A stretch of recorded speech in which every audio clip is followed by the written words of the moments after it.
kind of like the heart and the pulse of the music scene from I guess, from 1990 to 1999. We opened our doors March 1st of 1990 with South by Southwest. It was a business, but I remembered it more as being home base. SIMS is from Sims Ellison. Sims Ellison was the bass player in the band Pariah.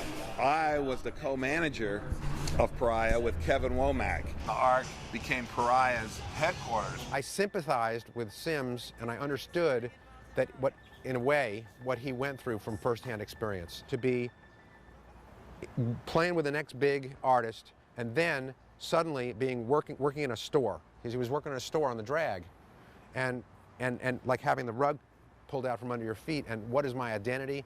Am I a musician? Am I a touring musician? Or am I just working in a store and you know, am I going to have another gig? Is anything else going to come up? And I think that was a big trigger one of the big triggers of his depression. And that really rang home with me. I knew he suffered from depression. And when he passed, I'll never forget, I got the call and I called Wayne to tell Wayne. The time he died to the funeral was 3 or 4 days, but yet people sent checks here to the ARC.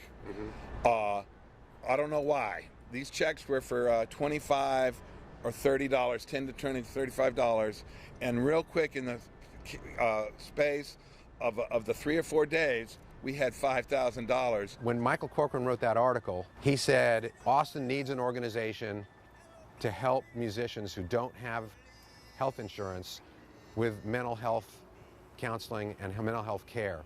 And what better place to start it than at the ARC? So I called Michael, and after the article came out, and I said, if anybody calls you, if anybody responds to your article, please put them through to us at the ARC.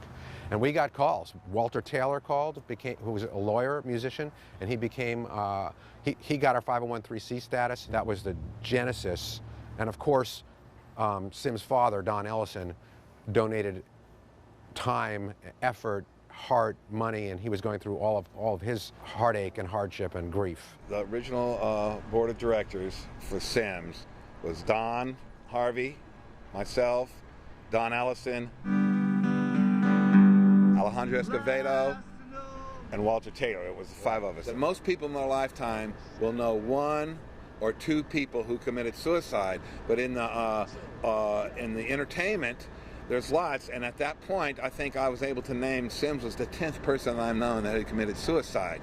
That's when we realized that there was a problem and we needed to do something about it. It's a safety net. It's like, okay, you know, you can go to a therapist that is really great but has no experience with music or no background with music, or you can go to a therapist that actually was either a musician themselves or very close friends with a musician who gravitated towards SIMS and became one of our providers because they wanted to work with musicians. It was immediate.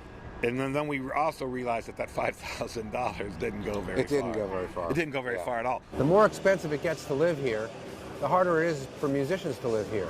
But we have a lot of people coming here because they heard about the music scene. Music brought you here. Support music when you live here. The SIMS Foundation is what helps keep our musicians healthy. Thank you.